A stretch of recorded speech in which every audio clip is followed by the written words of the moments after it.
Ini adalah jimat warisan leluhurmu. Chen Ping memejamkan mata dan menyerap semua informasi. Rune pada prasasti batu itu adalah susunan warisan yang sangat besar. Selama seseorang dari garis keturunan keluarga Hu mendekat, warisan itu bisa diaktifkan. Cepat kemari. Hu Mazi bergegas berjalan ke arah prasasti batu dan menempelkan tanda kebesaran sang patriark di atasnya. Prasasti batu itu tiba-tiba memancarkan cahaya terang, dan rune yang tak terhitung jumlahnya beterbangan dari prasasti batu itu, mengitari Hu Mazi bagaikan kunang-kunang, lalu perlahan menyatu dengan tubuhnya. Hu Mazi hanya merasakan bahwa ada banyak sekali pengetahuan tentang jimat di dalam benaknya, mulai dari pembuatan dasar kertas jimat hingga penyusunan susunan jimat tingkat lanjut. Tubuhnya juga berubah. Energi spiritual di tubuhnya menjadi lebih halus, dan meridiannya yang semula tersumbat kini terbuka berkat kekuatan lembut. Kultivasinya perlahan membaik. Ini benar. Hu Mazi merasakan perubahan pada tubuhnya dan begitu gembira hingga ia tidak bisa berkata-kata. Chen Ping berjaga di samping, dan pada saat yang sama dia juga menyerap informasi jimat yang tersebar di prasasti batu. Meskipun dia tidak memiliki garis keturunan Hu dan tidak bisa memperoleh warisan lengkap, dia mendapat banyak manfaat dari informasi yang tersebar ini, dan pemahamannya tentang jalan jimat menjadi lebih dalam, dan dia bahkan samar-samar menyentuh ranah baru. Setelah waktu yang tidak diketahui, cahaya di prasasti batu perlahan menghilang, dan Hu Mazi membuka matanya. Kilatan cahaya melintas di matanya, dan aura di tubuhnya menjadi jauh lebih kuat dari sebelumnya. Ia benar-benar berhasil mencapai alam abadi duniawi. Saya berhasil mencapai terobosan.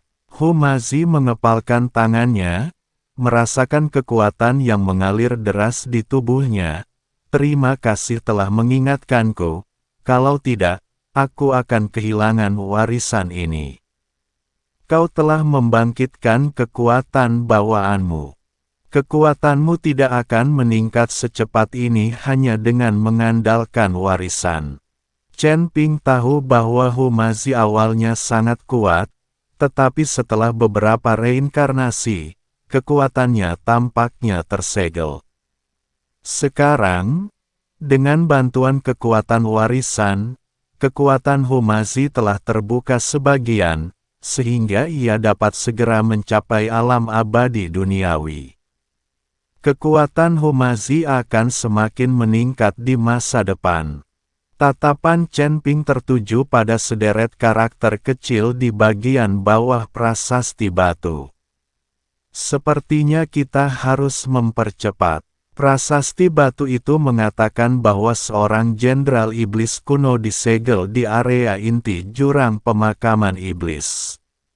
Sekarang segelnya sangat lemah. Jika bocor, akibatnya akan sangat buruk. Wajah Hu Mazi menjadi gelap, lalu harta karun yang diinginkan Yu Yue, mungkinkah berada di area inti? Sangat mungkin. Chen Ping mengangguk, para iblis selalu ingin melepaskan monster dari jurang. Harta karun yang diminta Yu Yue untuk kita dapatkan mungkin sesuatu yang dapat mengendalikan para jenderal iblis. Kita harus menemukan harta karun itu sebelum orang-orangnya tiba, kalau tidak akibatnya akan mengerikan. Keduanya tidak berani menunda dan terus masuk lebih dalam di sepanjang lorong di belakang prasasti batu. Lorong itu makin lama makin sempit, dan tenaga iblis makin lama makin pekat, tetapi dengan rune peninggalan leluhur keluarga Hu dan token ketua klan pada Hu Mazi, tenaga iblis sama sekali tak dapat mendekati mereka. Setelah berjalan sekitar setengah jam, sebuah kolam magma muncul di hadapan mereka. Magma merah tua bergulung-gulung di dalamnya, mengeluarkan napas yang membakar, dan membakar dinding-dinding batu di sekitarnya hingga berwarna merah. Tidak ada jembatan yang melintasi kolam lava, hanya beberapa rantai besi tebal yang menghubungkan sisi lainnya. Rantai-rantai itu berkarat dan tampak seperti bisa putus kapan saja. Bagaimana saya bisa melewati ini? Humazi menatap magma yang bergulung-gulung dengan cemberut. Rantainya terlalu tipis. Rantainya sama sekali tidak mampu menahan beban kita. Keduanya tidak bisa terbang saat itu dan hanya bisa bergerak maju dengan berjalan kaki. Kemunculan tiba-tiba kolam magma seperti itu sangat mematikan. Chen Ping mengamati sekeliling kolam magma dan menemukan batu-batu yang menonjol dengan ukiran rune yang teratur di dinding batu. Batu-batu ini adalah pijakan. Rune di atasnya dapat menahan suhu tinggi. Kita bisa menginjak batu-batu itu untuk melewatinya. Ia melompat ke batu pertama, yang memang sekeras batu. Kekuatan yang dipancarkan rune mengisolasi napas membara di luar. Ikuti aku selangkah demi selangkah, dan jangan jatuh ke dalam lahar. Humazi menarik napas dalam-dalam dan mengikuti metode Chen Ping, bergerak maju dengan hati-hati di atas batu. Terdengar suara gemuruh dari bawah kolam magma, seolah-olah ada sesuatu yang bergulung di magma, membuat kulit kepala orang-orang terasa geli. Tepat saat keduanya hendak mencapai sisi lain, gelombang besar tiba-tiba muncul di kolam magma, dan seekor monster yang ditutupi sisik hitam melompat keluar dari magma, membuka mulutnya yang besar dan menggigit Humazi.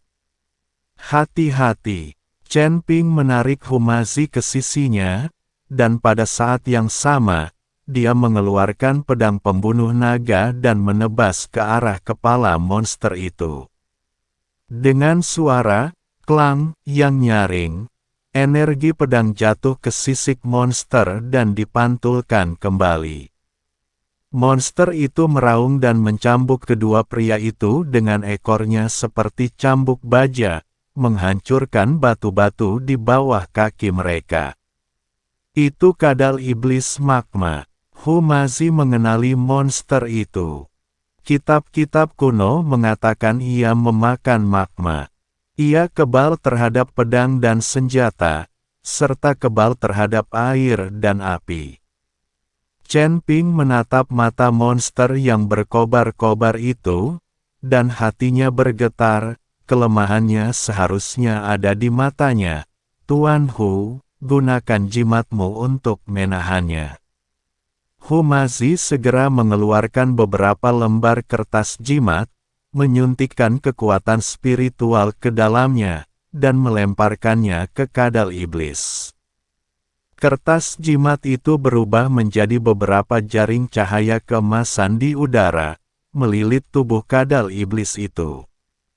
Kadal iblis itu meraung, dan api menyembur keluar dari tubuhnya, membakar jaring cahaya itu menjadi abu, namun ia tertahan untuk sementara. Memanfaatkan kesempatan ini, Chen Ping melesat dan melesat menuju kepala kadal iblis itu bagai anak panah. Pedang pembunuh naga memadatkan seluruh kekuatan spiritualnya, mengubahnya menjadi pelangi emas panjang, dan dengan tepat menembus mata kadal iblis itu. Ah! Kadal iblis itu menjerit melengking, dan tubuhnya yang besar berguling-guling liar di kolam magma, dan magma yang mengaduk itu jatuh bagai hujan badai. Pergi! Chen Ping menarik Humazi dan melompat ke seberang. Menoleh ke belakang, Ia melihat kadal ajaib itu berjuang beberapa kali di kolam lava, lalu akhirnya tenggelam ke dasar kolam dan berhenti bergerak. Kedua lelaki itu terjatuh ke tanah, terengah-engah, punggung mereka basah oleh keringat dingin. Demon Burial Abyss ini sungguh mendebarkan di setiap langkahnya. Humazi menyeka keringat di wajahnya dan berkata, "Jika kita terus seperti ini, bahkan jika kita tidak dibunuh oleh monster itu, kita akan mati kelelahan." Chen Ping berdiri dan melihat ke arah lorong di sisi lain. Setelah melewati kolam magma, kita seharusnya sudah dekat dengan area inti. Ayo kita bekerja lebih keras. Dia mengeluarkan beberapa pil dari bungkusnya dan menyerahkannya kepada Humazi. Isi ulang tenagamu dulu, jalan di depan mungkin lebih berbahaya. Humazi meminum pil itu tetapi tidak langsung memakannya. Ia malah mengambil token pemimpin klan dari tangannya dan menyeka debunya dengan hati-hati. Dengan warisan leluhur dan token ini, aku merasa penuh kekuatan. Betapapun berbahayanya, aku akan terus maju. Chen Ping menatap tekad di matanya dan mengangguk sedikit. Dia tahu bahwa Humazi bukan lagi lelaki yang hanya pandai mempermainkan wanita, tetapi penerus sejati dari warisan keluarga Hu. Keduanya beristirahat sejenak dan melanjutkan perjalanan menyusuri lorong. Di ujung lorong terdapat pintu batu besar bergambar kepala iblis yang ganas. Matanya merah menyala dan memancarkan aura mengerikan. Ini seharusnya menjadi pintu masuk ke area inti. Chen Ping mengamati pola kepala iblis di pintu batu itu dan berkata, "Auranya sangat kuat. Aku khawatir ada penghalang yang melindunginya."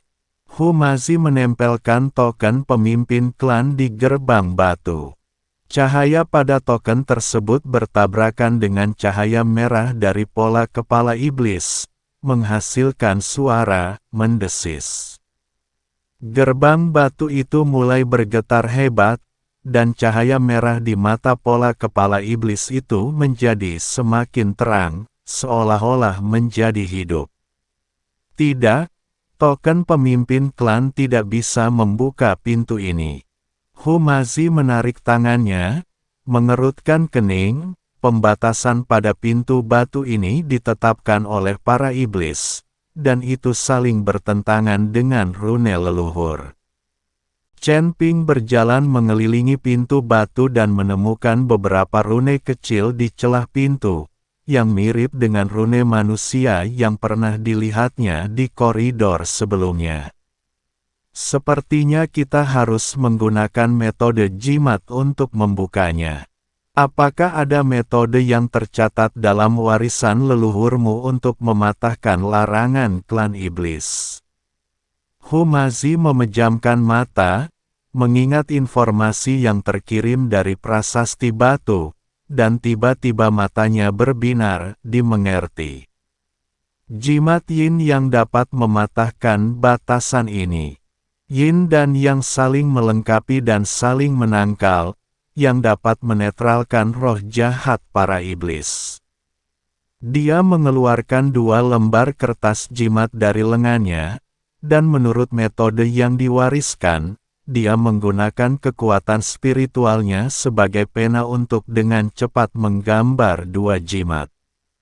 Selembar kertas jimat berwarna emas, memancarkan energi maskulin, selembar kertas jimat lainnya berwarna hitam, memancarkan energi feminin. Chen Ping, bantu aku melindungi hukum. Humazi menempelkan 2 jimat di kedua sisi gerbang batu, membuat segel dengan tangannya, dan menggumamkan sesuatu. Jimat emas dan hitam itu memancarkan cahaya secara bersamaan, membentuk pola tai chi yang perlahan menyatu dengan gerbang batu.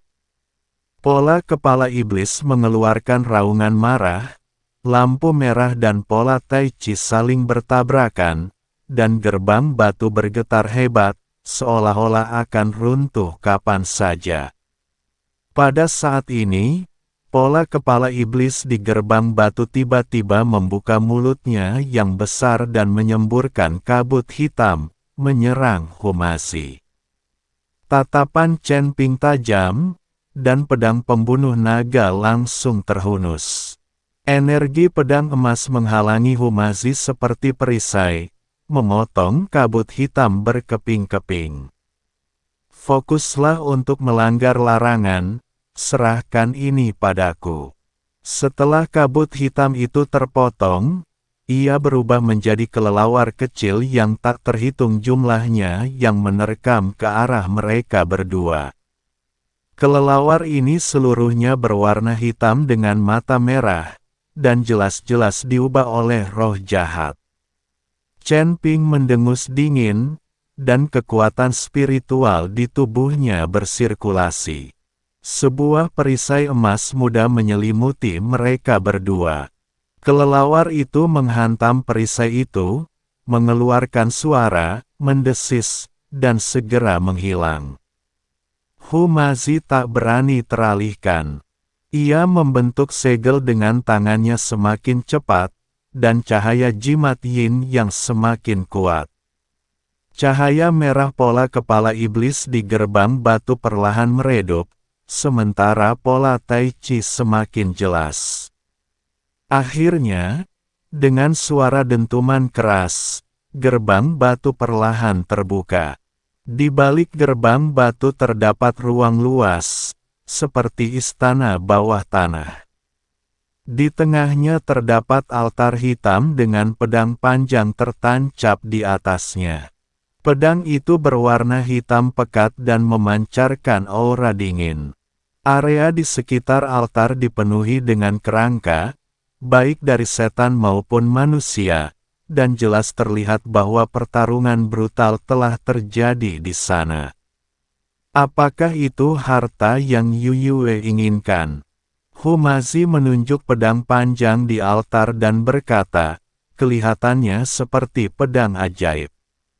Chen Ping menggelengkan kepalanya, tidak sesederhana itu. Lihat rune di sekitar altar. Itu formasi penyegel. Pedang ini mungkin digunakan untuk menekan sesuatu. Ia melangkah maju dan mengamati rune-rune di sekitar altar dengan saksama. Ia mendapati bahwa rune-rune ini mirip dengan rune yang pernah dilihatnya di prasasti batu sebelumnya, tetapi lebih rumit dan presisi. Rune-rune ini jelas merupakan segel terakhir yang dibuat oleh leluhur keluarga Hu. Di bawah altar seharusnya ada tempat di mana Jenderal Iblis disegel. Chen Ping menunjuk ke sebuah alur di tengah altar dan berkata, saya khawatir Yu Yue tidak menginginkan pedang ini, melainkan benda di dalam alur itu. Ada manik hitam di alur itu, hanya seukuran ibu jari, yang memancarkan energi iblis yang kuat, tetapi ditekan oleh rune di sekitarnya dan tidak dapat menyebar. Apa ini? Tanya Humasi penasaran. Chen Ping juga melihatnya, tetapi dia tidak tahu apa manik hitam itu. Itulah inti sihir. Suara Raja Iblis Awan Merah terdengar, dan itu adalah inti sihir Jenderal Iblis kuno.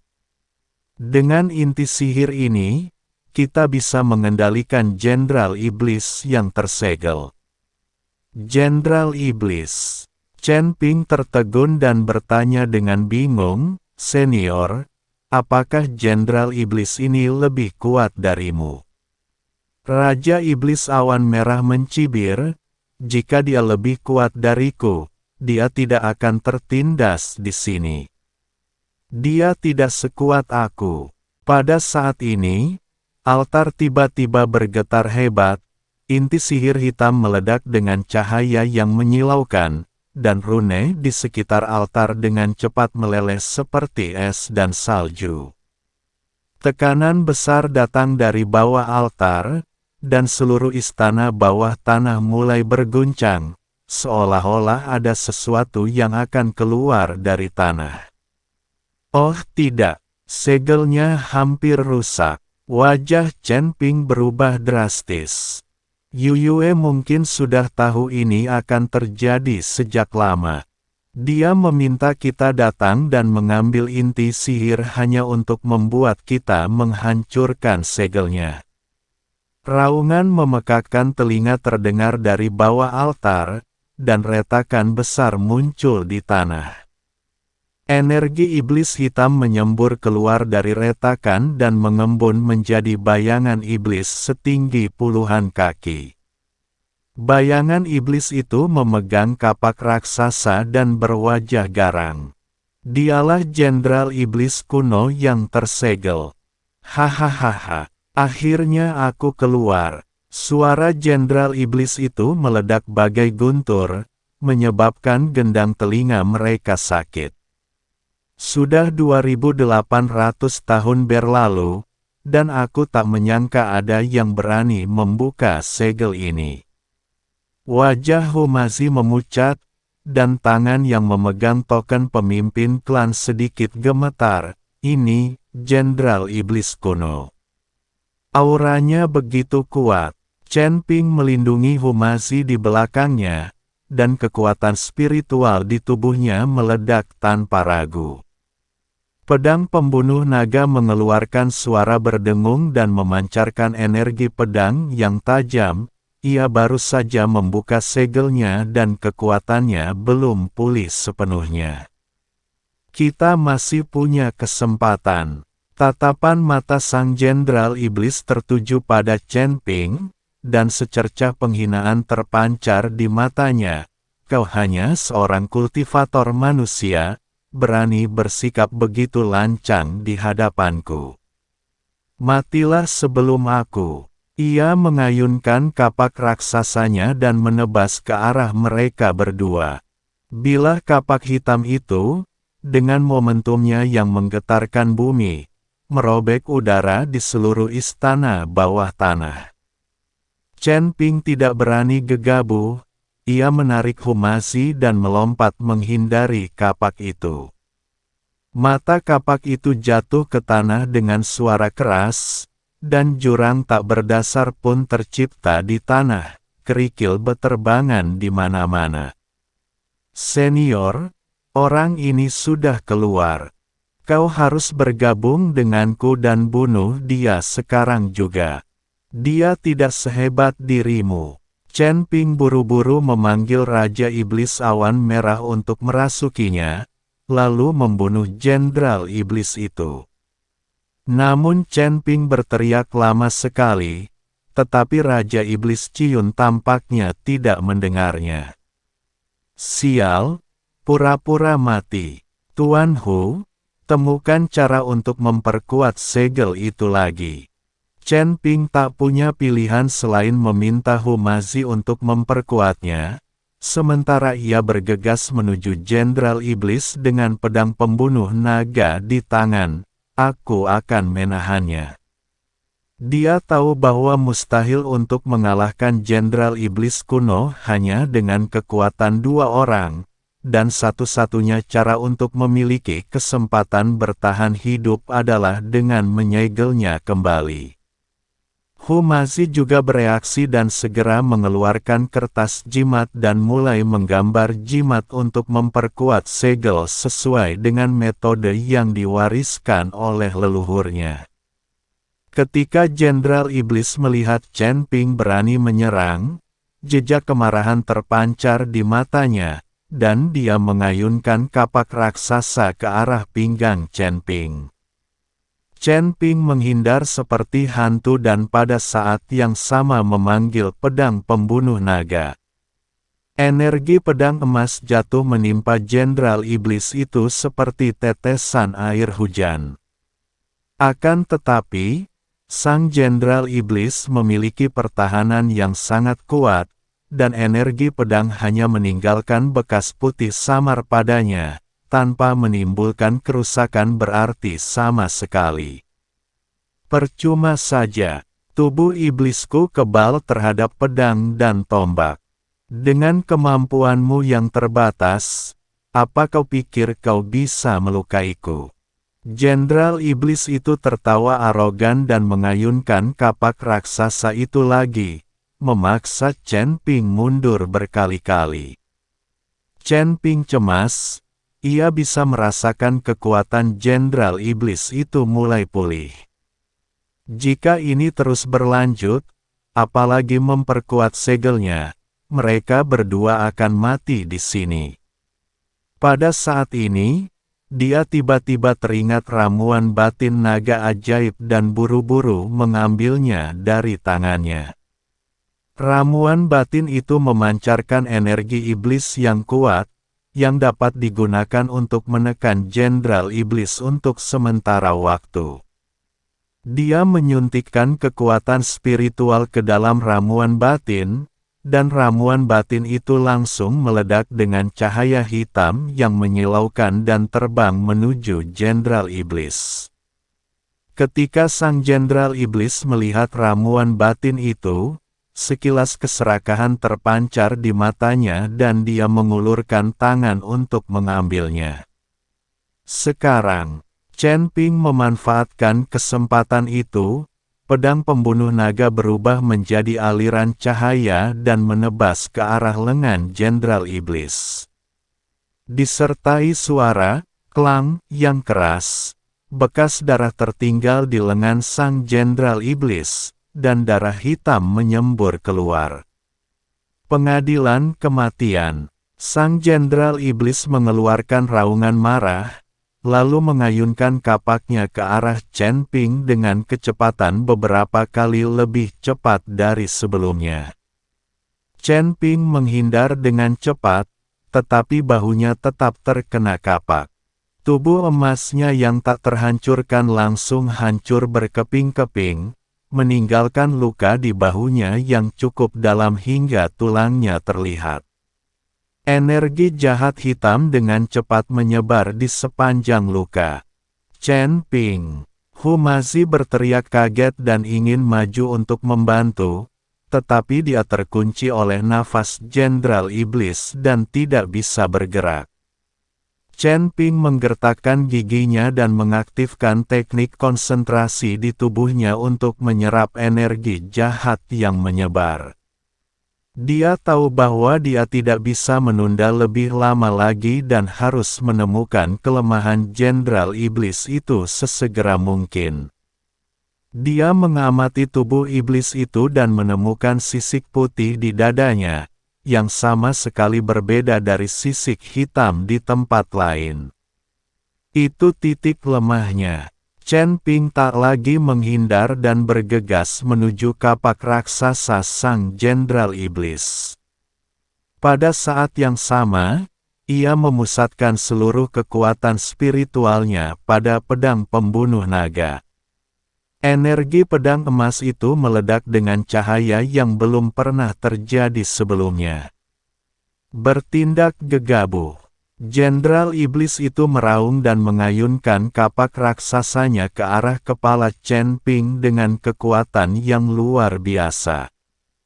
Tepat ketika kapak raksasa itu hendak menancap di kepala Chen Ping, ia tiba-tiba berbalik ke samping dan nyaris menghindari kapak raksasa itu. Pada saat yang sama, pedang pembunuh naga menusuk bagai ular berbisa, tepat menembus sisik putih di dada sang Jenderal Iblis. Ah! Sang Jenderal Iblis menjerit keras, tubuhnya yang besar bergetar hebat, dan darah hitam menyembur keluar bagaikan air mancur. Sekarang, Chen Ping berteriak, dan pada saat yang sama melemparkan ramuan batin naga ajaib ke Humazi. Gunakan kekuatan ramuan batin untuk mengaktifkan susunan penyegel. Humazi mengambil ramuan batin dan meletakkannya di alur di tengah altar sesuai instruksi Chen Ping. Pada saat yang sama, ia menempelkan jimat yang telah digambar pada rune di sekeliling altar. Kekuatan ramuan batin itu beresonansi dengan jimat itu, dan rune di sekitar altar menyala lagi, memancarkan cahaya yang menyilaukan, membentuk perisai penyegel besar yang menyelimuti Jenderal Iblis itu. Setan itu berjuang mati-matian, berusaha menghancurkan segel itu, namun kekuatan segel itu menjadi semakin kuat dan mengurungnya dengan kuat di dalam. Tidak, aku tidak mau menerima ini. Jenderal Iblis itu meraung putus asa, dan tubuhnya yang besar perlahan menghilang di dalam perisai penyegel, berubah menjadi kabut hitam yang tak terhitung jumlahnya dan diserap oleh perisai penyegel. Saat Jenderal Iblis menghilang, guncangan di istana bawah tanah berangsur-angsur berhenti dan energi iblis mulai menghilang perlahan. Mereka berdua akhirnya menghela napas lega dan duduk di tanah sambil terengah-engah. Akhirnya, berhasil. Humazi menyeka keringat di wajahnya dan menatap altar yang telah kembali damai. Kita berhasil. Chen Ping mengangguk dan menatap luka di bahunya. Meskipun energi jahat hitam telah diserap, ia masih merasakan sakit yang menyengat di lukanya. Tindakan Yuyue benar-benar kejam. Dia tidak ingin kita mengambil harta apapun. Sebaliknya, dia ingin menggunakan kita untuk membuka segel dan melepaskan Jenderal Iblis ini. Jadi apa yang kita lakukan sekarang?